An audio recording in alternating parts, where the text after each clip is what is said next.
some tactics and things that you have found success with? Probably the biggest thing is scouting. It's that hasn't changed in the last 20 years.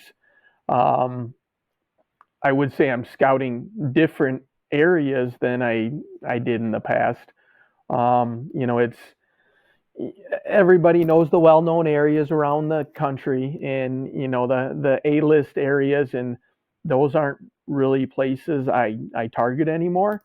You used to go to some of these more well-known areas, and you could get away from the people, but I've kind of crossed off a lot of those A-list areas, and going to more of a what I consider the B list, because there's still plenty of good mature bucks in a lot of these places that people aren't, that don't necessarily see on YouTube or whatever it may be. So the scouting's still the most important thing.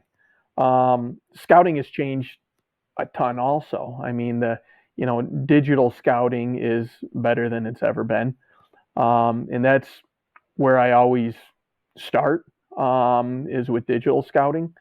Um, whether it be using some of the apps out there, topo maps, whatever it may be. I try to have a pretty good idea, um, before I even go into a new area, of the lands I want to check. I have possible hunt locations already marked before I go into a new area. That way, I've done a lot of my homework when at home before I even get into these places. And then it's just a matter of getting your boots on the ground. But if I have 15 pieces of property I want to check, I may have, a bunch of hunt locations I want to look at. And then it's just a matter of putting on the miles when you get there. And that's a big part of it. I will spend 2, 3, 4 days scouting before sometimes I even set up. So.